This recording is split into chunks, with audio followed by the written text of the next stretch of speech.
All right, so welcome everybody to LinkedIn Hump Day Hangouts. I'm Isaac. We've got here Tracy and Jer.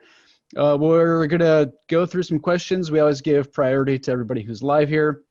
The goals of these Hangouts are to empower people to learn how to use LinkedIn and then to get you excited to just get out there and go for it. The one rule we have is mostly don't be a jerk. And as long as you're not a jerk, we can have a safe place to have fun and learn. All right, so I've got I had said this in the email. I have some awesome questions come in today, which we can go through. We can crank through them. I'm not sure if we'll actually be able to get through all of them.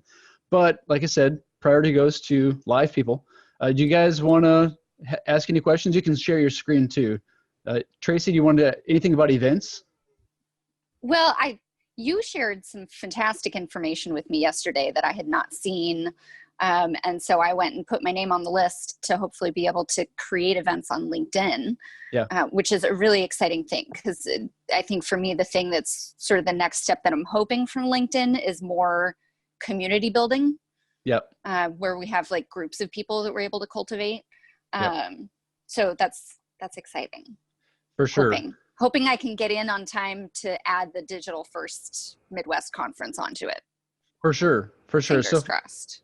For those of you who have no idea what Tracy's talking about, so if you go to your connections, actually, I'm going to share my screen for 1 second. See this little thing here? It says events 0. That's what Tracy's talking about. So this was added a while back, and I was like, what the heck is that? Because I've never been able to do anything with events. Like, I've never been invited to one. I can't send one. So I kind of dug into it. And what's happening is LinkedIn is... They're rolling out events. I have no idea what it looks like because I'm not in the beta group. It's just there's a few people in there. So if you have been invited or if you're watching this and you have access, message me because I really want to peek at it. Anyways, you'll be able to invite people. It shows up here. I'm kind of curious to see where it goes because I feel like for people like Tracy who are big into doing events, it's like it could be a powerhouse, especially if the events are work related. Like I don't really care about tickets to a comedy show on LinkedIn, but for things like with what Tracy is doing, this is perfect. My only concern is I'm worried that it would be abused by spammers.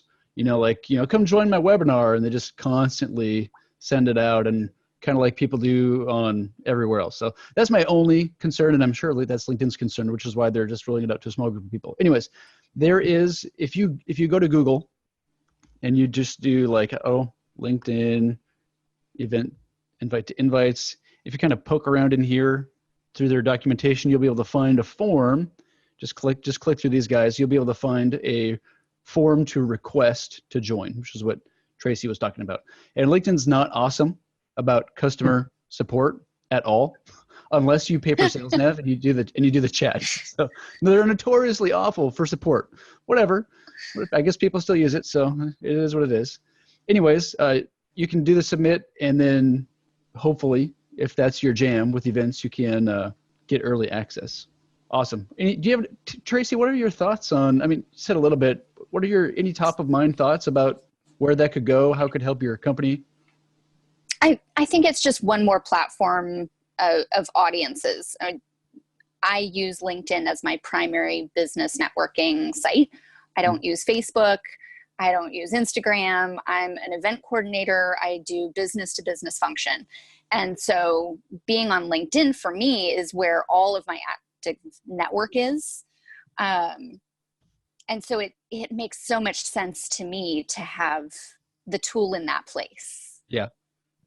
And sure. So I'm hoping that there's some integrations like with Eventbrite, the same way that Facebook plays, because of course that is a very custom, high-powered tool with all of the money management, all of those kind of things.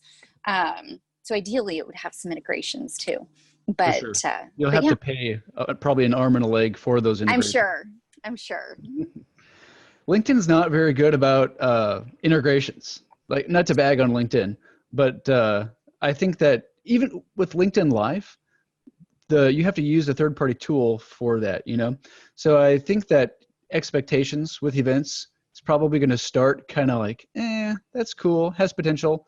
And then the long term, it'll be better. You have to get creative with integrations, maybe using like Zapier or something like that. Right. Yeah, totally. Jerry, you have any thoughts on that in the Netherlands? Yeah, I hope they build it out to a good platform that you actually can use, and it's not intended for all the spammers out there. And LinkedIn Live, that's rolling out right now. Everybody's hopping on the bandwagon, but I really like relevant content, and I hope so also relevant events that you can filter out what you don't want to see. I hope that they will go that way. Yeah, I completely agree. I had read also, if you want to geek out on what's going to be rolling out, you can subscribe to their blog and news and stuff. They had said that they're going to be rolling out the ability to do the equivalent of a business review for company pages, which I thought was very interesting. Isn't that interesting? Yeah. Yes. Yes. Who gets to business review, or is that like their weekly review on businesses? It sounded like a very comparable to a Google business review, like a Google review for your company page. Yeah. And was there any mention that they will allow you to moderate the review or allow the review? No, it's just typical LinkedIn. Hey, this is coming sometime later. Whatever. There's a lot that goes into development with a platform that big. Lots. You gotta give the developers a little bit of grace. Yeah. When LinkedIn started here, I think about 10 years, they were exactly the same and nothing changed. And now they're taken over by Microsoft. They're adding new features almost every week. Yeah, and their user engagement has been in the double digits of growth, not just double digits of engagement, but double digits of growth for like year over year for a long time. So I think that their funding is increasing dramatically, and they're using the funding for that kind of thing. Also, this is kind of side comment. The more people that get excited about content, the more content's generated, the more revenue LinkedIn can make off of ads. So you'll definitely see that inadvertently pushed to create content. So that's going to be a thing. All right. And then hopefully they'll make Sales Nav even better. All right. Any other questions, thoughts, comments from live people before I get into these stellar questions that were submitted this week? I have one question. When you are invited by somebody, this week, my option to reply before you accept them is gone. Is that only on my end, or is that something you are experiencing also? So you receive a connection request, and then you want to reply before you hit accept. Let's find out right now. So these guys, I'm going to message Justin. Yeah. Ken, is that what you were talking about? Yeah, you have the message option. It's gone on my end.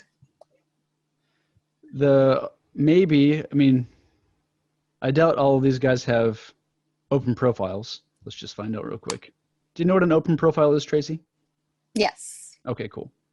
Yeah, so that's not an open profile. It might just be, whoops, there we go. Might just be they don't like the Netherlands. or maybe. It's actually funny. I make a joke about that. Jer sometimes gets stuff in his account before I do, actually. Yeah. So maybe that's going to end up here. What are your thoughts, Jer, on, like, can I ask what's your strategy there with you get a connection request? Is it make sure that they're not going to just give you a sales pitch before you let them into your network? Yeah. Sometimes you get an invite from some people that you are sensing that they are going to pitch you right away. Mm-hmm.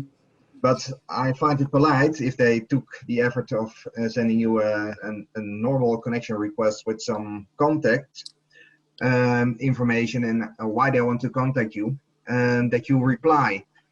And sometimes I don't want to accept them right off the bat, and I want to engage them in in a conversation because they want you to accept, so they can pitch you. But if you do this first and ask them why they are contacting you and having that conversation, it keeps out the people that are spamming you always. Yep. You mean you want to have a conversation? Yeah. Tracy, Jer is your people. Jer is I like you. Yeah. Yeah, good. Solid. Jer's a solid. Yeah, that's a good idea. You know, I think there are two mindsets with accepting. Probably is probably the best way to just use the LION acronym. So some people are more, they want to have an intentional network, right? Some people are okay with being a little loosey-goosey with who they let in, and they're okay with being spammed in hopes that they can use that person who's a pain to like maybe mine their connections or piggyback off of them with shared content, that kind of thing. So there are definitely two mindsets there. And I honestly don't know where I'm at. I'm okay. Here's why. I'm okay with a sales pitch every once in a while. It's like, if it unlocks a lot of people who were previously out of network. So that's important to me. But once you hit a certain threshold with connection count, it doesn't really matter anymore. You can be a little bit more like, yeah, no thanks. Mm-hmm. Also, man, you know, sometimes people come around, you know, sometimes people are on a journey and 5 years later they might be amazing and they just started as a spammer. Yeah. But, yeah. That can be. I've had my journey. You're an ex-spammer. Yeah, okay, cool. Yeah, that's a really good question, Jared. So I like what you described. I think that's really a valid thing for people to do, especially if they're not wanting to be aligned, especially if they want to have quality people in their network and be able to invest the time into building the relationships with that select group of people. It's very smart. With that, you got to come up with a like an acronym or something for that. Like that's like the Jared method or something. The Jared fence. All right. I will think about it. All right, cool. We'll make it popular and you can become famous. More famous than you already are. All right. Any other thoughts or questions here? I'm going to crank through a couple questions for about 10 minutes. Nope. Okay, cool. All right, this came in from Lisa. This is a question about paid ads, which is not really my wheelhouse. I know a little bit about it, but I think I could answer this question. Lisa asks, what LinkedIn ads work better for promoting an event? Oh, that's funny, Tracy. I got this before you signed up. So what LinkedIn ads work better for promoting an event? Sponsored ads or text ads? For those of you who aren't familiar, a text ad is going to be, guess what? The text ad. The sponsored is going to be more visual content, you know, image, thumbnail, maybe video, that kind of thing. This is what I'd say about what would work better. You're going to get higher engagement with a sponsored content ad because it looks better. But that can be a catch-22 because if you're paying per click, more engagement means you spend more money, which is cool if that's your goal. But since LinkedIn ads are really expensive, the most important thing that you need to think about if you're doing an event is what is your client value per attendee. And I've heard AJ Wilcox. If you're into paid and you want to learn, AJ Wilcox, Beta Linked, awesome guy, very knowledgeable. He's got some good material out there. I've heard him say repeatedly, if you're going to do paid on LinkedIn, you should your client value should be at least $15,000 per sale, and you need to give it about $3,000 in the campaign before you can realize if LinkedIn works or not. So I'm not an events expert like Tracy Nice is, but I would imagine that at a lot of events, your client value is not going to surpass $15,000 per attendee. So you can give it a whirl, but keep in mind that LinkedIn ads, the paid side might not be your best route to go there. You might want to go the route of having a group of people who genuinely like the content that you would pay to sponsor and just have them share it organically and try to tag people that they think would appreciate the event. That's what I would do if I was you, just because of the cost thing there. Tracy, have you done any paid stuff for events at all? Have you ever dabbled with that? I haven't, because the cost of entry is just ridiculous. Yeah. But what you're describing is exactly the process that I go through. It's a packet of information that you provide to people with graphics and text for all the tagging and getting all the links right so that that's easy for them to do. And it's just a matter of like copy paste so that it's still original content from them, because LinkedIn likes new content rather than shared content, even though that's good too. But really giving them the tools to create original content from their own sources. For sure. Have you ever, this is kind of a dovetail, have you ever done anything with a LinkedIn pod, either of you guys, where you've got a group of people, your industries all have synergy? So like I do LinkedIn, but I'm not an expert at a lot of things that I really value and complement what I do. So someone who does like enterprise level, specializes in enterprise level sales, or specializes in business development, or specializes in copywriting. Like there are a lot of things that work together for what I do that I'm not a pro at. And so some people go the route of finding a group of people where your skills and your industries complement each other. And then everyone has to create good content. But when you do, that group of people all commits to sharing it.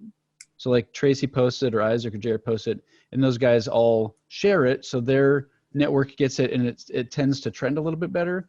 I have not done a pod. It's called an engagement pod is what it's called. I have not. I kind of want to just give it a try. I don't know. Have you? Is this a LinkedIn sanctioned, or is this we just go find people? This is you on your own find people. It's pretty common to create a group and then say, hey, I just published this. You want to share it? And you can just got it. And actually, if you share, if you do a post, you can share it to a message, right? I'm pretty sure you can share it to a message. People just go that route. And I have not done anything with it, and I don't have any like numbers or data, but it might be a way or a strategy, especially if it's more like, I don't even feel like in that context you're trying to game the system. You've got a bunch of people sharing content that's relevant to everybody. It's just being intentional. So, well, it's the same thing that Kevin Kwok at J29 and I have going on. Like we've got a partnership to make a conference happen.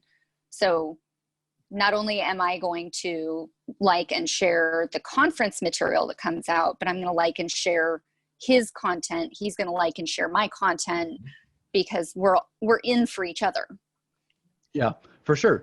And as that event ramps up, you might want to say, who are the power players that we want to do what you two have been doing, and it might go even farther. You've probably already thought of that because you're really smart, but that might be a way to be intentional, is to have it all in one place on LinkedIn or wherever, and then just bring in all of your speakers.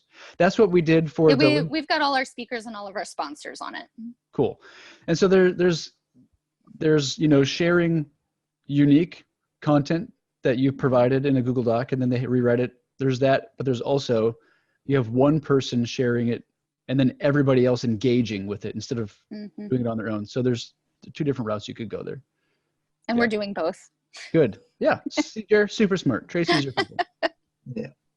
I think it's a valuable strategy if you are in control of who's coming into the pod. Yeah.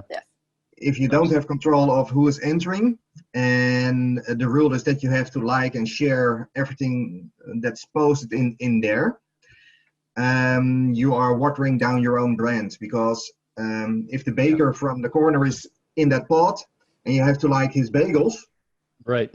I don't think it's really relevant to your kind of people. I completely agree. That is what I saw with some of those pods. Some of my clients were in those. They were really hyped up about the views and the comments they got. And when we asked how many clients they got out of those comments, the answer was none, because they weren't really engaged into their product. They only were engaged because they wanted to have more views themselves. So the problem with that is that you have to follow up with a lot of people that aren't really into you. Yeah, for sure. You have to control the group. Yeah. Or be intentional about it. And yeah, absolutely.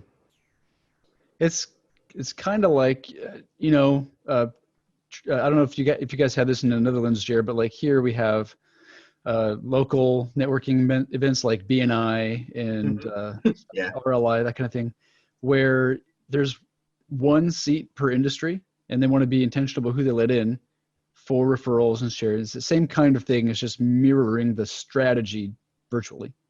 Yeah. Yeah, but you have to have the group be quality. Otherwise, yeah, everybody's reputation is watered down. Yeah. For sure. Awesome. Okay, I'm going to move on unless you guys have any other amazing points on that. Go for it. Groovy. This one's going to be short. Kamal asks, how much is LinkedIn Premium? Is it worth it? What are the advantages? Kind of depends on what your goals are and what you're going to be doing on LinkedIn. If you are doing sales where you need advanced targeting, I would say you need Sales Nav instead of Premium. So Sales Nav is a level above Premium. It's US dollars, about 80 a month. If you pay month to month, you get just so much better targeting, a little bit more InMail if you're using InMail. And then the notifications that get sent out are on the recipient's end are better. Premium, it's going to let you do unlimited search. It's going to let you have a little bit more insight on who's viewed your profile, that kind of thing. I'm not a big fan of Premium. I usually tell people it's not a one glove fits all situation, but I usually tell people if you're going to pay for Premium, you might as well spend the extra $20 a month and pay for Sales Nav, because you just get you get that plus so much more. That's my 2 cents, but whatever works for you. You can do a trial on both versions of paid and see if you like it. Try Premium. If it's not enough, try Sales Nav, that kind of thing. You guys have any comments on that here? Yeah, I advise my customers the same. And some people are grandfathered in because they had an old LinkedIn account and they are paying less for the premium. Mm-hmm. But they're also getting less in selecting the people. So if you go for the selecting people and be specific in your target market, then you need Sales Nav. Yep. Totally agree. Okay, this next one was a really good question. This was from Sandeep. How do I unfollow someone on LinkedIn without visiting his or her profile? Because here's what happens. As soon as you connect with someone, you automatically follow them, which I get it. It helps promote content engagement for revenue and gives you the opportunity to do all that stuff. But sometimes I really don't want people stuff in my newsfeed. And you can try to train the newsfeed algorithm, just say, hide this, I don't like it, hide it. But a lot of times you're just going to want to go unfollow. Now, when you unfollow someone, I'll show you how to do this, by the way, in just a minute. If you unfollow someone, they're not going to get a notification. They might put a lot of work into seeing who is following them and do the math and see that you're not, and maybe they'll cry a little bit. It's okay. But if you want to unfollow them and not view their profile for whatever reason, this is how you do it. All right. I'm going to share my screen again. All right. Show more. See all. Okay. See that right here? This little guy? Filters. Connections you're following. Out of network that you're following. Right? Go like this. And all I have to do without viewing Julia Joy's profile is click that. Cool. So if you don't want the notification that you viewed the profile, then they view back, and if you can just do it like that. That is how you unfollow somebody without viewing their profile. And you know what you could do? I don't know if this would be any value or not. If you wanted to just really fast send tons of notifications, you can just unfollow all these people and then refollow them again, and they'll all get notifications that you're following them. I would get annoyed if people did that repeatedly, but you could do it. Just came to mind. All right. That's how you do that. Oh, let's see. Any more? So what was the next question? We can always get to these next week too. Okay, we'll do this last one. Sorry, this last one because it's quick, and then we'll wrap it up.